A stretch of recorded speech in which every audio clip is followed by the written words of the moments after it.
Oh shit, this truck just wrecked. Throttle's stuck. Oh shit. You don't want to miss the interview with this guy at the end of the video. Hey, we need an ambulance. They just said we need an ambulance.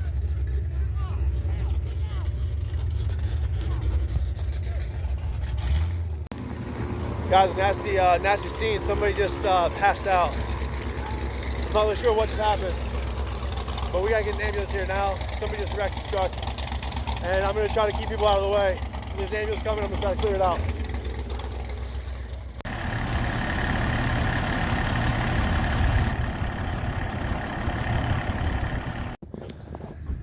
Hey guys, welcome. It is Sunday morning, roughly 8:46 a.m. We are up in PA, in Boiling Springs. We're here for import versus domestic, and people are starting to set up, as you can kind of see behind me. They're starting to get their cars set up for the car show. We got drag racing going on down here. It's a 8th mile strip. There's going to be burnout competition, two-step competition, and just lots of good people.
Hey guys, so tell me a little about yourself and what's going on here. What's going on, guys? Douglas Fellenbaum Jr. Consider myself a drag racer by, by hobby, of course. Yep. NHRA series is what I run with my father. in Super Street. However, we're at South Mountain Raceway today. I'm the organizer of the import versus domestic car show, and racing activities that obviously go down here is with South Mountain Mike. You know, we'll meet him a little later. Mike Jones, track manager or surface manager, whatever. Yeah. Yep. What do so how long you been here? Started racing here in '77. Okay. I've been working here since the '80s. Yeah. But basically my job is just to make sure we connect the car show people that like to come out for car shows, and they get to see some awesome racing at the same time. And what's the company name? The company name that we have is called High Roller Events. Okay. So that's our page. Yeah. That's who you're gonna want to follow. I'll put it down. Put it down below. But High Roller page is the page you're gonna want to follow, so that way you can keep up on all these events that he's talking about for sure. Yeah, I'm excited. You know, basically this is the season opener, so we're just the spring thaw. You know, it's cracking it open. Yep. We got some real fast, no prep guys here that are gonna be drag racing. That's what we're here for. You know, and we're just stoked to just have some real awesome cars on the. Just get you know, the spring's about getting the cobwebs out of the Absolutely, car, so. you gotta shake them loose a little bit. Shake them loose, baby. Gotta shake them loose. So we're gonna go see the track, and we got a lot of action today. So stay tuned. They were planning on calling everybody up about 11 a.m. It's 10:49 right now, but it looks like with this little bit of rain, it might slow things down, but hopefully not by a lot. I want to see these cars get on the track. I've been here for a couple hours now. Everything got set up for the car show, but I want to see some raw horsepower and see what happens whenever they try to lay it down on this track. So I'll check back up after this rain goes by. But for right now, this is what we're looking at. Do you have any like a quick story about this track by chance that like maybe might be like an interesting story? Well, originally, this was all blacktop. Okay. And then the track started in '62. It was dirt from like the concrete out. So you started on asphalt, then you went to dirt for the last. Oh man. That's what that looked like. Yeah, I think we can all agree that seeing that on right here would have been a wild show. Yep. So that's what I'm saying. Like there's always, in my opinion, there's always something interesting about every track. Sure. So that I appreciate you sharing that with me. And if you throughout the day, if you guys happen to think anything, grab me like, hey, I got one. Yep. I'm happy to hear them. So yeah, it started as a car club in '62, and then Wallace and then bought it. I think '75. And then it went to quarter races, and it went to South Mountain. In fact, it changed a couple times as owners changed. Yeah, that happens. Yeah. As long as the racing stays the same. Yeah. People come and go, but the track's here hopefully for a long time. A lot of us workers have been here for a long time. Yeah. Well, it was a pleasure meeting you, and I appreciate you taking a couple minutes to kind of talk. What are you hoping for today? Just to get some times on the track. Yeah. Get it down the track. Yeah. More importantly, they were all apart this winter, and Greg and I just finished working on that one over there. That's never been down the track ever. Oh, really? So, oh man. Well, I'm happy I'm here to see it. So, I'm happy I'm here to see it. Yeah. Guys, do you have any kind of social media that people can follow to see what's going on with these cars? Probably should, but I don't. Not at this point. Yeah. Maybe later. Yeah. I guess jumpthegun.com would be the only thing I could do. I can't think of anything else. That's okay. That's Jumpthegun.com. Jumpthegun.com.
buddy.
Something you don't necessarily see in a drag strip every day, and I'm glad that he's okay, and I'm glad that he's already laughing about it. But yeah. Why don't you tell me a little about yourself and a little about the car and a little bit about what happened there? My name's Juan Jalpi. I normally come up here in drag race, and I'm not sure. I think we were looking underneath the engine before we left out, and I could swore we latched the hood, but apparently it wasn't. Yeah. I mean, it's part of drag racing. Stuff happens. Get it fixed and come back up and race again. Exactly. How fast do you think you were going when it popped? I ran in 920 at 75 miles an hour. Okay. Which isn't bad because my best time up here is at 896. So okay. If that wouldn't have happened today, I would have definitely hit that time. I always tell people, hey man, you're standing right here. Right. Like, at the end of the day, even if the car is totaled, shit happens. But I mean, the fact that you can walk away, because sometimes that happens and you end up in a wall. No, people panic.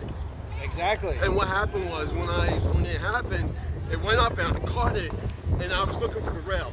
And I was staying away from the rail. Yep. My goal was to stay away from the rail and slow down. And glad that there was nobody else coming behind me. That was my main thing. And then to get off the track as fast as possible. Absolutely, yeah. Because I didn't know if they had somebody else coming or what. But I mean, like I said, it's part of drag racing. Yep. Things happen. Yep. Well, how do you have your social media that people can see what's the repairs? I look on Facebook. Yeah. What do you what's Just Juan Jalpi. Juan Jalpi? Yeah. Awesome, man. It's Well, JUANJOPPY. awesome. Well, oh shit! This truck just wrecked. Throttle's stuck. Oh shit.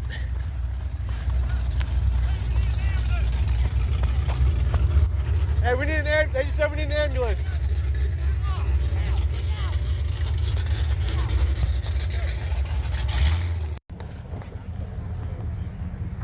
Hey guys, we just had something happen to the track that you never want to see, like ever. I don't know the details, and I don't know if he's gonna make it. So I'm not really too interested in talking too much about what just happened. But from what I saw, I was interviewing another gentleman, and next thing you know, I heard just all motor, just back where there shouldn't be anybody getting on it. And I thought maybe a throttle line got stuck, or I thought maybe just something like that. I was going to find out now. I was hoping for something like that, but I believe that it's actually much worse. From what I understand, the gentleman was in a blue truck, and then he ended up just, I don't know if he passed, he stopped breathing from what I understand. And his foot hit the throttle and he just didn't stop. And I'm so glad that he hit the things that he hit, because if not, it could have been a significantly worse situation where he possibly could have killed multiple people. There's a whole group of people standing, in line of the vehicle that had no idea he was coming. I mean, really, you never, even imagine this is a nightmare of a situation, but it's exactly what happened here. I'm going to be extremely respectful of the situation, and I'm only going to show you what's going on after it's cleaned up. But this is not what you want. When you come to a track, you don't expect to end up at a hospital. You don't expect that it's gonna be the last time that you say goodbye or that you love you to your friends and family. That's not what this is about. This is a community, and we got to make sure we take care of everybody. And first and foremost, everything stopped and shut down immediately. And imagine 30 different race car drivers and all their crew just sprinting to make sure that the car was turned off and that the battery was dead and that he was okay. They did CPR for at least 8 minutes. From what I understand, they shocked his heart at least 3 times. EMS is working on him in the ambulance right now, but it's still a developing scene. I'll kind of show you where things went wrong, but that's about all we're going to do for right now. So right here you can kind of see where he was sitting and throttle got stuck, and then he ended up driving over. He ended up hitting this street cleaner, thankfully, because it would have gone right towards a lot of other cars. Then he ended up hitting a tree, one of these size trees, and eventually came to a rest and was stuck and wedged on the tree. Luckily, I mean, that could have been just infinite amount of times worse.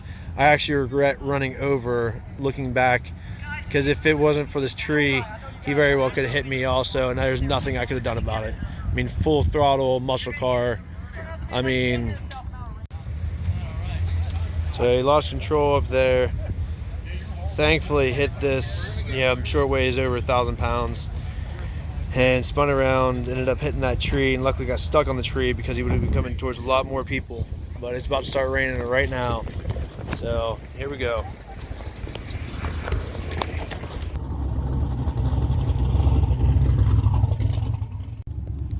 All right, guys, we're back to the action.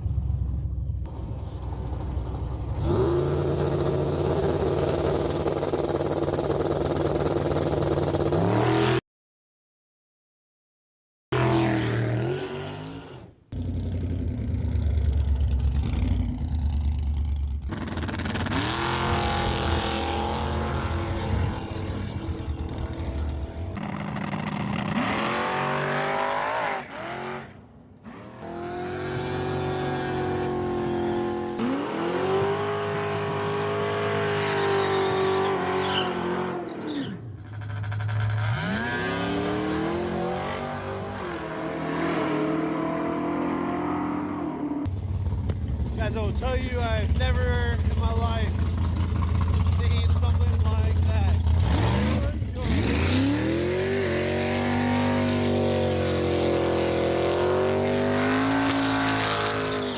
Hey guys, just heard from the son that he's awake, he's doing okay, he's at the hospital, I'm sure. They're shook up, everybody's really shook up, but I wanted to show you a little bit of the damage, and I wanted to remind you how important it is that the car doesn't matter. The car does not matter. When it comes to your health and your safety, that's it. So I want to show you guys now that I have the approval of kind of what happened, what went wrong. So they're thinking that he had some sort of heart attack, but here it is. You can see where he scraped the guardrail over here, and where he ended up hitting the tree. But thankfully that tree was there, because it could have been so much worse. I'm going to show you guys the tree that it hit, and luckily it did, because it was. Look at this. It is gnarly stuff. You can see he hit it straight on, and then it kicked it sideways, and then it just dug and dug and dug and dug in the ground. Yeah, well, at least it's not going to be in memory. Exactly. I'd much rather plant a tree, say, hey, let's repair this. Yeah. But memory tree, those aren't the fun ones. Exactly. So at the end of the day, at least he's okay. So So he literally was wedged up on that. He hit this, and you can actually see where the tire mark like rubbed against it. Like, I mean, he rubbed all the way against this thing and then caught here, and then boom, slingshot straight into that. Saw a piece of his wheel in the tree. Spin this around. Where's that at? Like right in the middle. Where is it? Right in the middle there. Still a piece of wheel in the middle. Oh yeah. I mean, there's a piece of his wheel right there. Alex and Rachel and Peter. Shit, we got that phone call, and I'm like, what? Oh, Come you didn't rolling see ass them. down They here. work. They work. These guys need a good drink tonight. Yes, they do. Yeah, I got. Most definitely. I want to say what I have. Thanks, guys. Guys, this is the guy that you saw in the video just take off running towards him. At the time, I didn't know what was going on. I thought it was stuck throttle. I'm assuming a few of us kind of thought that same thing. And then why don't you kind of tell us what you saw? We talked to family. We know that he's okay for the most part right now. It's still like a fluid situation. But I think we'd like to hear from you, the man that took off and really made some stuff happen. What did you see? So I came out of our first aid hut. We were just doing some spring cleaning, first race of the year. So just doing some spring cleaning. Came out and I heard the engine going, and I knew right away. I was like, oh, that's not good. They don't ever let them run that long back here. They'll kick them up every once in a while, but not like that. Looked over, saw the smoke, and I saw the tree down. So I knew right away. All right, we got an accident on our hands. I know the truck and I know the driver. They've been coming here for 2 seasons. I know every once in a while he's had problems with his truck, but I never had anything like this. So we just went over, and when I got there, they were trying to talk to him. He wasn't responding. He was breathing agonally.